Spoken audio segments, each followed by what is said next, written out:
Hello future officers, Radhe Radhe. आप सभी लोगों का स्वागत है शिखर सिविल सर्विसेज हब में। तो आज हमें बिना बोर्ड और बिना मार्कर के पढ़ना है। वो कैसे? वो पढ़ना है ऐसे कि आज हम लोग जितना पढ़ चुके हैं अब तक, डीपीएसपी को कंप्लीट किया है ना हमने, तो आज हम उन सब को रिवीजन कर लेंगे, लेकिन सिर्फ बोल बोल कर। तो चलिए स्टार्ट करते हैं। सबसे पहले आते हैं कि डीपीएसपी को लाया क्यों गया था, किसके कहने पे लाया गया था। तो हमारे संवैधानिक सलाहकार जो थे, कौन? बीएन राव, उनके कहने पर ही डीपीएसपी को लाया गया था। क्यों?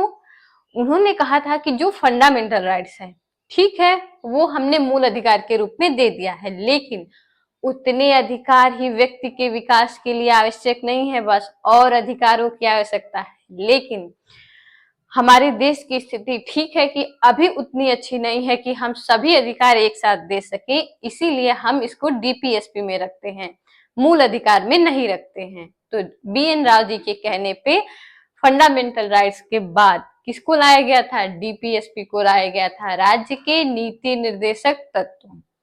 अच्छा, अब इसके आते हैं संवैधानिक प्रावधान पे। तो डीपीएसपी को सबसे पहले हम लोगों ने किस भाग में रखा? तो किस भाग में रखा? भाग 4 में रखा। किस भाग में? भाग 4 में रखा। क्यों? क्योंकि फंडामेंटल राइट्स जो था वो भाग 3 में था और डीपीएसपी को हमने भाग 4 में रखा है, ताकि जब राज्य सक्षम हो जाए, राज्य के पास उतने संसाधन आ जाए, तब यहाँ से उन आर्टिकल को उठा के हम कहाँ भेज सके? मूल अधिकारों में भेज सके। इसीलिए ये भी एक अधिकार ही है, हाँ, लेकिन अभी ये राज्य की मर्जी पे निर्भर करते हैं, इसीलिए इसे कहाँ रखा गया? मूल अधिकार के बगल में रखा गया, ताकि ले जाना आसान हो जाए। तो किस भाग में हमने रखा? भाग 4 में रखा। किस आर्टिकल से किस आर्टिकल तक है? तो आर्टिकल 36 से लेके 51 तक डीपीएसपी के बारे में बताया गया है। किस देश से लिया हमने? तो हमने आयरलैंड से लिया है। आयरलैंड ने कहाँ से लिया है? तो स्पेन से लिया है। इसका विधिक स्वरूप कैसा है? तो इसका विधिक स्वरूप कैसा है? ये अप्रवर्तनीय है, यानी कि ये हम ले नहीं सकते हैं जबरदस्ती। ये राज्य की इच्छा पर निर्भर करेगा कि राज्य हमें कब देने में सक्षम होगा, वो राज्य ही देगा, उसकी मर्जी पे ये निर्भर करता है। हम जाके कोर्ट के द्वारा इसे नहीं ले सकते हैं। तो इसकी विधिक स्वरूप कैसा है? ये अप्रवर्तनीय है। इसकी प्रकृति कैसी है? इसकी प्रकृति जो है वो सकारात्मक है। सकारात्मक का क्या मतलब हुआ? कि यहाँ राज्य को कुछ करने के लिए कहा गया है। और फंडामेंटल राइट्स क्या है? मूल अधिकार जो है वहां उसकी प्रकृति नकारात्मक प्लस सकारात्मक है, और ज्यादातर कैसी है? नकारात्मक है। तो ऐसा क्यों है? क्योंकि वहां राज्य को कुछ करने से मना किया गया है, इसलिए उसकी प्रकृति कैसी है? नकारात्मक है। और यहाँ राज्य को ही करने के लिए कहा गया है, इसीलिए इसकी प्रकृति कैसी है? सकारात्मक है। अब इसके उद्देश्यों पे आते हैं कि डीपीएसपी को क्यों लाया गया। तो क्यों लाया गया? सामाजिक आर्थिक लोकतंत्र की स्थापना के लिए लाया गया था। और किसके लिए लाया गया था? कल्याणकारी राज्य की स्थापना के लिए लाया गया था, ताकि भारत देश का विकास बहुत ही अच्छे तरीके से हो सके। अब आते हैं, ठीक है, ये कल्याणकारी राज्य क्या है? तो कल्याणकारी राज्य ऐसा राज्य जो देश के भीतर कानून व्यवस्था तो बनाए ही बनाए, लेकिन साथ में अपने नागरिकों की मूलभूत आवश्यकताओं को भी पूरा करे, जैसे हेल्थ की व्यवस्था करे, एजुकेशन की व्यवस्था करे, रोजगार की व्यवस्था करे, ये सारी चीजें करे। इसी को क्या बोलते हैं? कल्याणकारी राज्य बोलते हैं। अब हम आते हैं आर्टिकल पे अपने। आर्टिकल 36, पहला आर्टिकल ये है, इसमें बताया गया राज्य की परिभाषा। अच्छा, तो क्या राज्य की परिभाषा कहीं और भी बताई गई है? तो बिल्कुल बताई तो गई ही है। वो आप लोग कमेंट बॉक्स में बताओ कि राज्य की परिभाषा और कहाँ बताई गई है, और बताना जरूर, ठीक है। तो यहाँ राज्य की परिभाषा बताई गई है। इसमें ये कहा गया कि जो हमारी केंद्र सरकार होगी, जो हमारी संसद है, वो उसको राज्य माना जाएगा। जो राज्य विधानमंडल है, राज्य सरकार है, उसको क्या कहते हैं? सरकार राज्य माना जाएगा। जो स्थानीय सरकारें हैं उनको राज्य माना जाएगा। अन्य प्राधिकारी में क्या क्या आते हैं? जो राज्य से क्या करते हैं? पैसे लेते हैं, जैसे वित्तीय साधन उपलब्ध कराता है जिनको राज्य, उनको भी राज्य बोलते हैं, जिन संस्थानों को, ठीक है। जो संस्थान राज्य से प्रशासनिक शक्ति प्राप्त करते हैं उनको भी राज्य बोला जाता है। जो संस्थान ऐसे हैं जो सार्वजनिक हित में काम कर रहे हैं उनको भी क्या बोला जाएगा, राज्य बोला जाएगा। इसीलिए आर्टिकल 36 में क्या बताया गया है, राज्य की परिभाषा बताई गई है। उसके बाद आता है आर्टिकल 37। आर्टिकल 37 में क्या बताया गया है, इसमें कहा गया है कि डीपीएसपी क्या है, अप्रवर्तनीय है और क्या है, शासन में मूलभूत है। तो शासन में मूलभूत का क्या मतलब है, शासन में मूलभूत का मतलब ये है कि राज्य जब भी कोई कानून बनाएगा, जब भी कोई योजना लाएगा तो क्या करेगा, डीपीएसपी को उसमें शामिल करेगा, ठीक है। अब हम आते हैं आर्टिकल 38 के। आर्टिकल 38 में दो बातें कही गई हैं, कौन कौन सी। पहली बात, राज्य जो है वो सामाजिक आर्थिक, क्या करेगा, राज्य सामाजिक आर्थिक और राजनीतिक न्याय स्थापित करेगा। और यही तीन चीजें और कहाँ बताई गई हैं, तो हमारे प्रियम्बल में दी गई हैं कि राज्य क्या करेगा, सामाजिक आर्थिक और राजनीतिक न्याय स्थापित करेगा। और वही चीजें यहाँ पे भी डीपीएसपी में भी दी गई हैं। तो ये कई बार क्वेश्चन पूछा है कि सामाजिक आर्थिक राजनीतिक न्याय का जिक्र कहाँ कहाँ किया गया है, ये क्वेश्चन पूछा हुआ है। तो ये ध्यान रखिएगा, हमारे प्रियम्बल में भी रखा गया है और डीपीएसपी में भी है। उसके बाद आर्टिकल 38(2), आर्टिकल 38(2) में क्या कहा गया है, आर्टिकल 38(2) में कहा गया है कि राज्य, हाँ, आर्टिकल 38(2) में कहा गया, क्या कहा गया है कि राज्य आय, सुविधा और अवसर की समानता स्थापित करेगा, ठीक है। और इसे किस संविधान संशोधन के द्वारा जोड़ा गया था, तो इसे 44वें संविधान संशोधन 1978 के द्वारा जोड़ा गया था। अब आते हैं आर्टिकल 40, ग्राम पंचायत। आर्टिकल 40 में क्या है, ग्राम पंचायतों के बारे में बात कही गई है। और ये किसके कहने पे रखा गया था, गांधी जी के कहने पे रखा गया था। तो सबसे पहली बार जो ग्राम पंचायत को लागू किया गया था तो वो कहाँ किया गया था, तो राजस्थान के नागौर जिले के किस गांव में किया गया था, तो बगदरी गांव में किया गया था। और दूसरा राज्य ऐसा कौन था जहां पे पंचायतों को लागू किया गया, तो आंध्र प्रदेश था दूसरा राज्य। अब आते हैं आर्टिकल 41 पे। आर्टिकल 41 में क्या कहा गया, आर्टिकल 41 में कहा गया है कि जो राज्य होगा वो कुछ दशाओं में लोगों के लिए रोजगार, शिक्षा, सार्वजनिक सहायता उपलब्ध कराएगा। अब वो कुछ दशाएं कौन कौन सी हैं, जैसे कि कोई वृद्ध इंसान है उसके लिए राज्य क्या करता है, पेंशन की व्यवस्था करता है। अगर उसे पढ़ने का मन है तो उसके लिए एजुकेशन की व्यवस्था करेगा। तो किस किस चीज की व्यवस्था करेगा, वृद्धावस्था में करेगा, दिव्यांग अवस्था में अगर कोई है तो उसके लिए करेगा, बीमार कोई है तो उसके लिए करेगा, बेरोजगारों के लिए करेगा। तो यहाँ कहा गया है कि कुछ दशाओं में राज्य जो है रोजगार, शिक्षा और सार्वजनिक सहायता उपलब्ध कराएगा।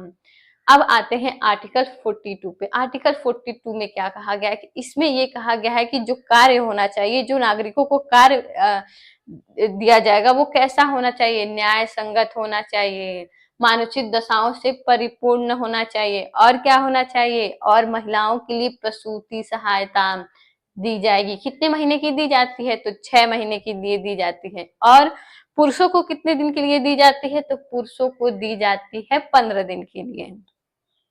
अब आते हैं आर्टिकल 43 पे। आर्टिकल 43 में 3 बातें कही गई हैं। पहला, निर्वाह मजदूरी और लघु एवं कुटीर उद्योगों की स्थापना।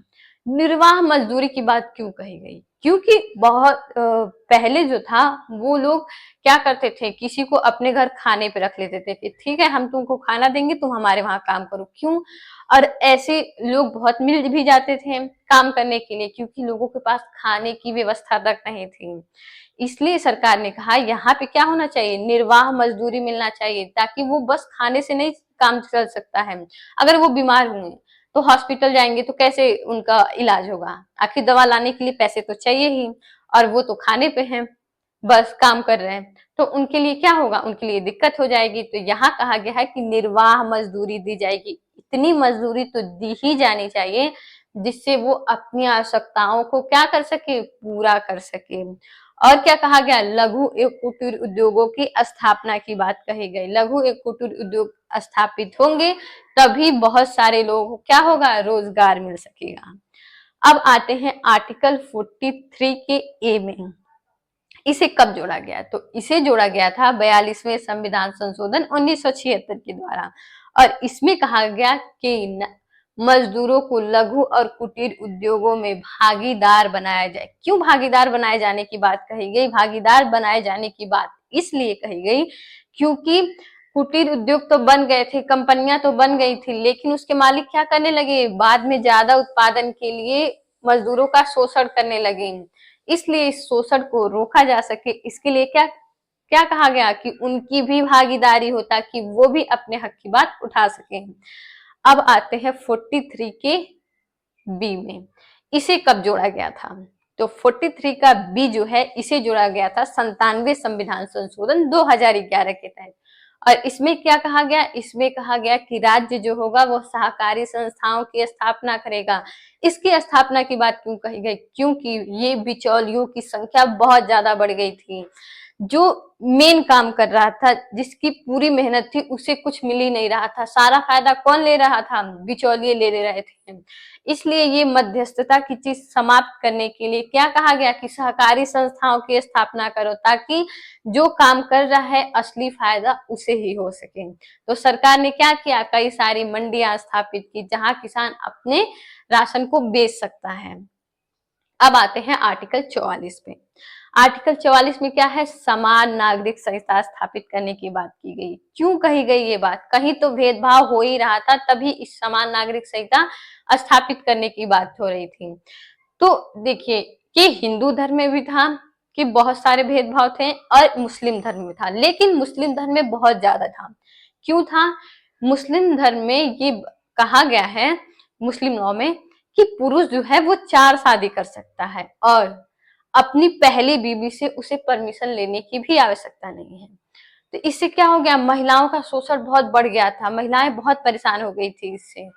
पति 4 शादी कर लेते थे और जो रह जाती थी, जो पीछे रह जाती थी, उनका क्या होता था, उन्हें खाने तक की चीजें नहीं मिल पाती थी, उनके बच्चे पीछे रह जाते थे। इसलिए सरकार ने कहा कि यहाँ क्या होना चाहिए, समान नागरिक संहिता स्थापित किया जाना चाहिए। लेकिन क्या अभी तक पूरे देश में समान नागरिक संहिता स्थापित हो पाया है, तो बिल्कुल भी नहीं हो पाया है। क्यों नहीं हो पाया है, क्योंकि भारत जो है ये विविधताओं का देश है और यहाँ समान नागरिक संहिता स्थापित करना थोड़ा मुश्किल काम है, लेकिन किया तो जा ही सकता है। देखते हैं ये कब तक लागू हो पाता है। लेकिन अभी तक कहाँ कहाँ ये लागू है, तो देखिए गोवा में तो पहले से ही लागू था। जब पुर्तगाली गोवा को किसे, भारत को सौंप रहे थे, तभी उन्होंने कहा था कि इस समान नागरिक संहिता को आप लोग नहीं हटाएंगे, ये ऐसे ही रहेगा। तो ये उन्होंने शर्त रखी थी। तो गोवा में तो आजादी के पहले से ही समान नागरिक संहिता है, लेकिन आजादी के बाद जो समान नागरिक संहिता कौन सा राज्य स्थापित कर पाया है, तो वो है उत्तराखंड। अब आते हैं आर्टिकल 45 पे। आर्टिकल 45 में पहले कहा गया था कि राज्य जो है वो 6 से 14 वर्ष के बच्चों के लिए शिक्षा की व्यवस्था करेगा, लेकिन चूंकि ये डीपीएसपी था, अगर राज्य शिक्षा की व्यवस्था नहीं भी करता तो हम क्या कह सकते थे कि नहीं हमें प्राथमिक शिक्षा चाहिए, हमें एजुकेशन चाहिए, नहीं कह सकते थे। क्यों, क्योंकि ये राज्य की इच्छा पर निर्भर था कि राज्य देगा या नहीं देगा।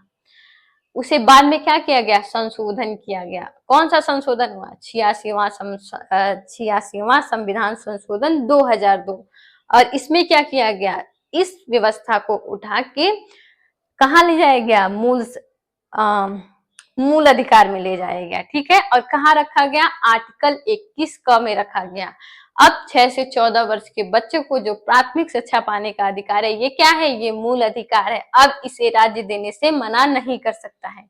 और राज्य ने इसे क्यों दिया, क्योंकि राज्य के पास अब संसाधन आ चुके थे, राज्य अब समर्थ हो चुका था कि अपने लोगों को क्या दे सके, प्राथमिक शिक्षा उपलब्ध करा सके।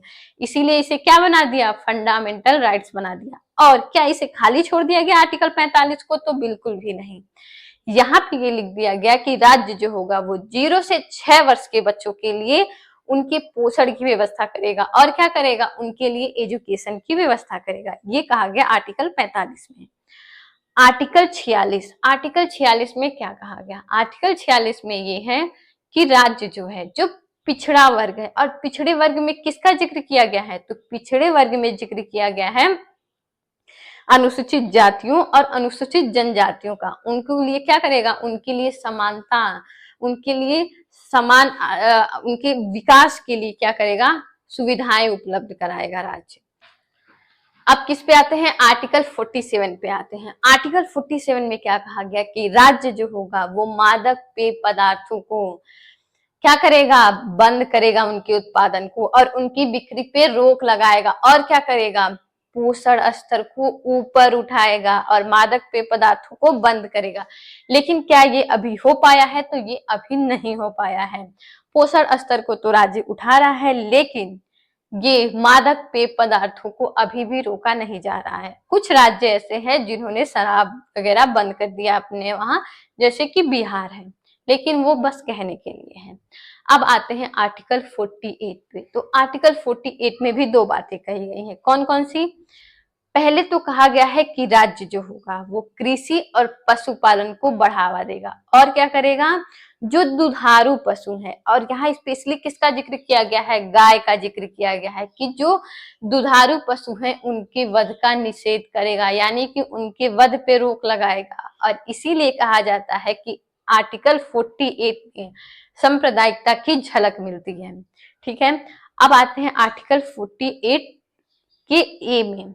इसे कब जोड़ा गया था, तो इसे जोड़ा गया था 42वें संविधान संशोधन 1976 के द्वारा। और इसमें क्या कहा गया कि राज्य जो होगा वो पर्यावरण का संरक्षण भी करेगा। ये क्यों कहा गया, यानी कि राज्य अपने विकास में इतनी तेजी से आगे बढ़ना शुरू किया कि पर्यावरण का बहुत तेजी से ह्रास होने लगा था, इसलिए इसे डीपीएसपी में शामिल किया गया ताकि राज्य इस पे ध्यान दें। अब आते हैं आर्टिकल 49 में। आर्टिकल 49 में क्या कहा गया, आर्टिकल 49 में कहा गया है कि जो राष्ट्रीय महत्व के हमारे स्मारक है, राज्य उनका क्या करेगा, जो हमारी धरोहर है उनको राज्य संरक्षण प्रदान करेगा। आर्टिकल 50 में क्या कहा गया है, आर्टिकल 50 में ये कहा गया है कि जो राज्य है कार्यपालिका और न्यायपालिका को अलग अलग रखेगा, इनको मिलना नहीं है। और आर्टिकल 51 यानी कि 51 में कहा गया है कि राज्य अंतरराष्ट्रीय शांति स्थापित करने का प्रयास करेगा। ये हो गए हमारे सारे आर्टिकल कंप्लीट। अब हम आते हैं कि एक बार हम देख लेते हैं अलग से कि किस संविधान संशोधन के द्वारा किस किस को जोड़ा गया था, इसे समझने में आसानी होगी। देखिए 42वें संविधान संशोधन के द्वारा क्या क्या जोड़ा गया था।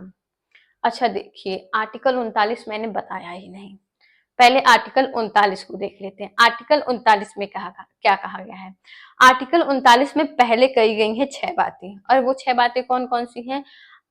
पहली बात ये कही गई है कि राज्य स्त्री व पुरुषों के लिए आजीविका के साधन उपलब्ध कराएगा। दूसरा कहा गया 39 के बी में कि राज्य जो होगा देश के संसाधनों का जनहित में प्रयोग करेगा। 39 के सी में क्या कहा गया, 39 के सी में कहा गया है कि राज्य को जो भी आय प्राप्त होगी उसका क्या करेगा, उसका संकेंद्रण नहीं करेगा, उसका विकेंद्रीकरण करेगा। 39 के डी में कहा गया है कि राज्य सामान्य कार्य के लिए स्त्री या पुरुषों को सामान्य वेतन दिया जाएगा।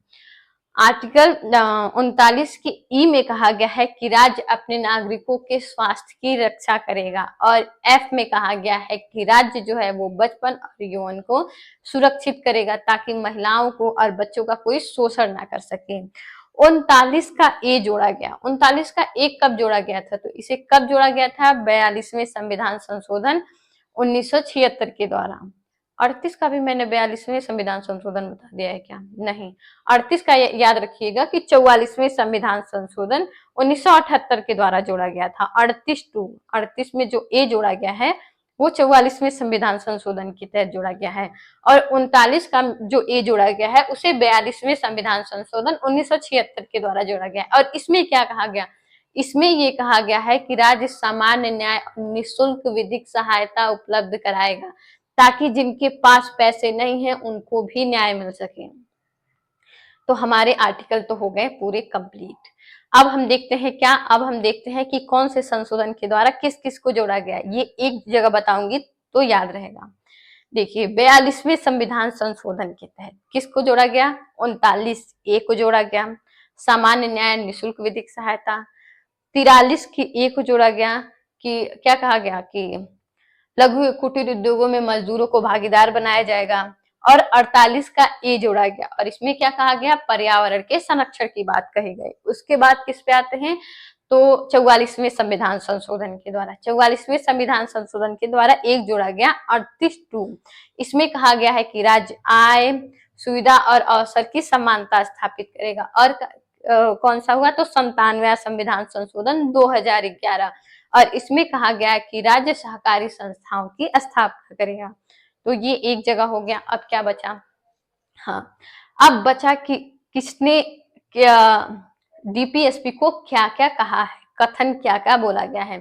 तो डीपीएसपी को संविधान की अनोखी विशेषता की संज्ञा किसने दी है, तो भीमराव अंबेडकर जी ने दिया है। उन्होंने कहा है कि डीपीएसपी जो है वो संविधान की अनोखी विशेषता है। डीपीएसपी को संविधान का आत्मा किसने बोला है, तो डीपीएसपी को संविधान के आत्मा ग्रेनविल ऑस्टिन ने बोला है। किसने कहा है कि ये ट्रू डस्टबिन है, यानी कि सच्चा कूड़ादान है, किसने बोला था, टी कृष्णामाचारी जी ने बोला था। किसने कहा था डीपीएसपी को ये एक ऐसे चेक की तरह है जिसका भुगतान बैंक अपनी मर्जी से करेगा, किसने कहा था, केटी शाह ने कहा था। तो आज की क्लास आप लोगों को कैसी लगी मुझे बताइएगा जरूर कमेंट बॉक्स में, और अच्छा लगे तो लाइक भी करिएगा, शेयर भी कर दीजिएगा अपने दोस्तों को, और क्या कहते हैं चैनल को सब्सक्राइब कर लीजिएगा। अभी डीपीएसपी की एक क्लास और लगेगी जिसमें हम बताएंगे कि डीपीएसपी और फंडामेंटल राइट्स में डिफरेंट क्या है और कौन कौन से वाद आए थे इसमें, उसके बारे में, तब हमारी डीपीएसपी एकदम कंप्लीट हो जाएगी। तो आज के लिए बस इतना ही। कमेंट बॉक्स में बताइएगा जरूर कि क्लास कैसी लगी, और ये अगर आप लोग को पसंद आएगा ना तो मैं हर एक टॉपिक कंप्लीट करने के बाद बिना बोर्ड के, बिना लिखे ऐसे बोल के बताऊंगी, ठीक है। तो आज के लिए अगर आपको पसंद आए तो कमेंट बॉक्स में बताना, मैं हर टॉपिक के बाद ऐसा काम करूंगी। उसके बाद तो आज के लिए बस इतना ही। राधे राधे।